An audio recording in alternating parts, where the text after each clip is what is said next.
本节目由 Portal Store 赞助播出。有玩 PTCGO 的县民可以到 Portal Store 购买序号，输入代码 Skyline 可以享 5% 折扣哦。Hello， 大家好，我是天线，又来到部分玩家朝思暮想的名人手册。影片的题材跟以往截然不同，不是介绍宝可梦卡牌，而是游玩卡牌的人物。今天的话比较特别一点，为大家带来不太一样的番外篇。在前阵子积分结算之后，今年8月的英国伦敦世界赛代表选手出炉啦！除了原本的 Top 16都能代表出赛外，16名内因为冠军赛或地区联盟赛所产生出来的冠军名额将递补到第20名。没错，今天就让我们来依序介绍他们的来历哦。影片会分成上下2部进行，下集也会在这2天就发布。在联络各位选手的时候，发现许多选手因为金钱等因素，可能无法顺利前往英国。天线决定尽微薄之力，在看完这20位选手后，如果有店家、厂商、个人等想赞助他们却又联络不到的话，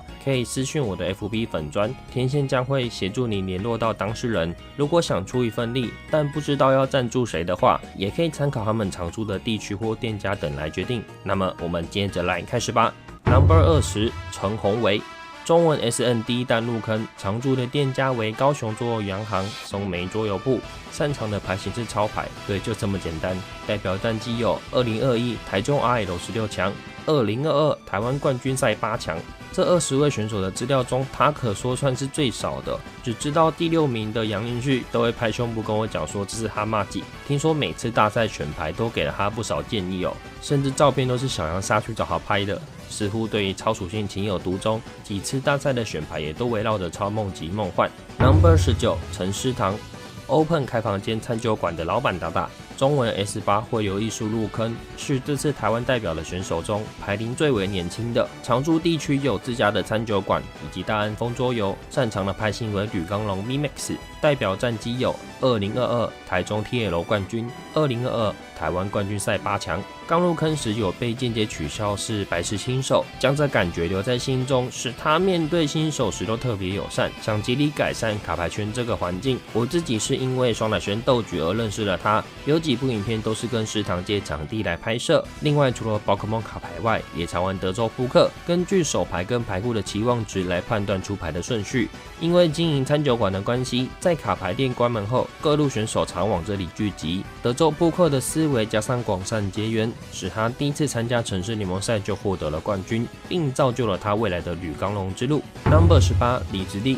中文 SN 第一弹入坑，常驻的店家为明日卡牌、细指风桌游，所属战队为狩猎地带，擅长的牌型为钢属性。代表战绩有2020台北 RL 16强，2021新竹 TL 冠军，2021台北 TL 4强，2020的台北 RL 可说是牌型百家争鸣的时期。在众多玩家都选择三神苍响、超梦 Take Team 或无极泰纳时，李子的选牌是速度较慢的路卡利欧美路美塔 Take Team， 也就是俗称的铁人仓。这套牌在双重无色能量退标准后，玩起来的节奏比一般的牌型还要慢，容错率也相较其他牌型还要低，但它巧妙的运用粉碎之锤，缩短双方奖赏卡的进度，成功挤进上位。Number 17，何公俊。中文 SN 第一弹入坑，常驻地区为桃园跟台北崇文社，所属 Baby 白蓬蓬战队，擅长的牌型为雷属性，代表的战绩有关珠挑战赛冠军，2020新竹 TL 亚军，2021台北 TL 冠军，2022台南 TL 冠军。没错，何公俊就是赫赫有名的馆主。馆主跟四天王一样，是借由特殊赛制脱颖而出的人选。当时他用皮卡丘杰克罗姆 Take Team 夺得馆主的称号。对雷属性情有独钟的他，就算面对强大的三神阻挡，接续了几场比赛也尽可能使用雷属性的构筑，包含像阿尔雷丘或阿尔列空座等，可说是雷属性训练家的骄傲。除了在卡牌上外，当初剑盾游戏发售后，内心相当想买游戏的他，把当时的心情写成饶舌曲目，我要买宝可梦，我要买宝可梦，我要买宝可梦。这边也希望官方能多主办像这种馆主决胜赛，毕竟馆主在游戏中的数量可是比四天王多才对啊。Number 16，梅乃文。日版 XY11 入坑，常驻地区为台中，所属百变怪博士战队，代表的战绩有2019台中 TL 亚军、2020台中 TL 8强、2021台中 TL 4强以及2022台中 RL 4强。作为台湾数一数二的队伍，百变怪战队，美乃文是其元老成员之一。看看他那入坑的弹次，日版的 XY11耶，甚至国际版比赛都还没流行时就开始接触了。算一算，国际版 SN7 才入坑的我，排龄整整比我多了2年以上。身经百战的他，不管在检索时的重点以及两难的选择上，都能做出比一般玩家更好的选择。加上百变怪战队密集的讨论，让他们在选牌上有更进一步的优势。Number 15黄胜伟。国际版 SN2 入坑，常驻地区为台北，所属 Baby 白蓬蓬战队，代表的战绩有2019台北 RL 16强、2022台北 RL 16强，钻石，人称 TL 绿皮收割机。为什么我没有列出他 TL 的成绩呢？没错，因为太多了列不完。光是本次积分有打进 TL 16强以上的次数，就有整整的12次。比起其他的台湾代表，大多是在 RL 打出4强以上的成绩后，再加上2到3次 TL 的积分。钻石他则是靠场 TL 的积分100的慢慢累积，某种程度上算是位努力型的选手。第一次遇到他时是在国际版世界之梦预赛，当时他的 UB 闪电鸟就玩得炉火纯青。要知道这类牌型跟谍报一样，都考验着玩家对资源与局势的判断，稍有一步做错就可能无法扳回，这或许也奠定了他日后稳定 TL 16强的基础。Number 14杨晓军。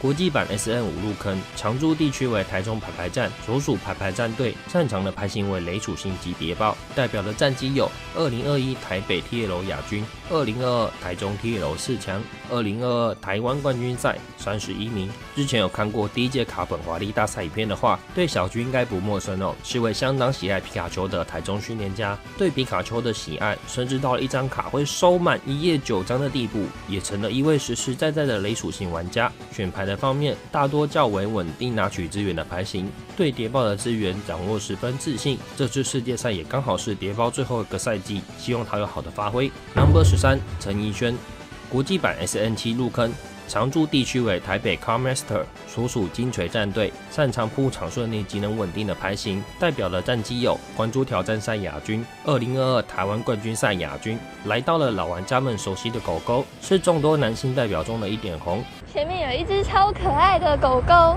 个性相当谦虚且随和，但别看他这样，早在2015时就接触 VGC， 也在台湾 PC 赛取得4强的佳绩。这样算起来的话，他国际版的 ID 是不是1开头啊？后来转战牌桌上，实力也不容忽视。早在国际版时就获得许多玩家的认可，并在前后2次女子杯都漂亮的取得上位。擅长索罗亚克、约克斯以及变色蜥这类稳定铺场后就能取得优势的牌型。Number 12殷宇轩。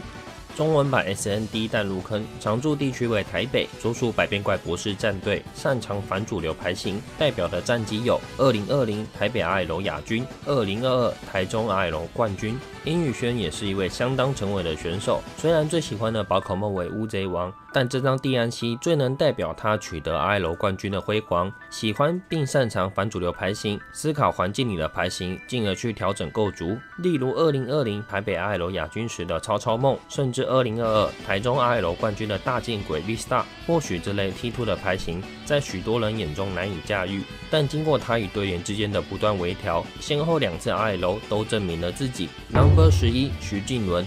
中文 SN 第一弹入坑，常驻地区为士林崇文社，代表战绩有2021新竹 TL 亚军、2021高雄 RL 亚军。身形魁梧且高人一等的他，内心却有着喜爱大奶罐的少女心。没错，他给我的资料就是大奶罐。看看他这满满的大奶罐收藏，我都差点把这张图也换成大奶罐了。话题绕回来，第一次与他搭话是在25周年首日活动的下午，在传说中的上分烧肉巧遇。原本我以为外形较为粗犷的他会很难搭话，没想到他人意外的有礼貌。虽然该开玩笑，他也都会超直白的讲就是了。再来是某次 RL 前戏，照理说这个时候应该都会多少藏一点牌，但当时他毫无避讳的练隔天比赛用牌，所选的 Turbo 梦幻，面对力争的无极也能打到55开，再次震慑了我。Number 10谭福祥。国际版 XY 入坑，常驻地区为台中，所属排战队，擅长主动取得先机的牌型，代表战绩有2021高雄 RL 16强，2021国际版 POG 32强，2021台中 TL 亚军，台北 TL 4强。台中 TL 亚军，台北 TL 4强，2022台北 RL 8强，初阶牌组100纪念大赛冠军。谭不祥其实是来台湾念大学的香港训练家，因为地区的关系，从国际版 BW 也就是黑白的时期就开始收集宝可梦卡片，直到 XY 时入坑，也是相对牌龄较长的训练家。除了宝可梦卡牌外，在众多耳熟能详的卡牌都有参赛，例如 BS 2019神皇灵杯台湾代表赛4强。Shadowverse 2020 STO Season 2 8强，吸收了这些经验，让他在构筑的思维上能大胆的拉高牌组上限，进而去面对环境里的各种牌型。另外特别提一下，2021的国际版 POG， 这是去年因为疫情取消的世界赛而衍生出来的锦标赛替代方案，并以线上版 PTCGO 的方式去进行。最后他虽然32强止步，但也是中文版玩家中数一数二的成绩了。Number 9王承安。中文第一弹入坑，常驻地区为基隆明日卡牌，所属狩猎地带战队，擅长较拼搏的 Turbo 牌型，代表战绩有2022台北 RL 亚军，2022台中 RL 16强，以及2022台湾冠军赛第19名。自从梦幻渐渐的进入机器虎 Turbo 的时代后，开始有训练家诉说着梦幻这套牌运气程度，即使你刚入坑没多久，但只要你硬币直中正面，就能进入后宫210的节奏。如果说一次上位是运气好，那前后2次 RL 都打到上位的承安，就是再次证明了自己天下武功唯快不破。以上这12位就是这次上集介绍的选手们，下集应该会在这2天就发，这边也再次说声抱歉哦。影片耗时比想象中的还要长，加上前阵子因为确诊了直接休息10来天，想支持他们且赞助的人记得私讯 FB 粉专哦。今天的影片就到这边告一段落，喜欢影片的话记得帮我按赞订阅并分享，也可以留言说说你最喜欢影片中的哪位选手。我们下次再见啦，拜拜。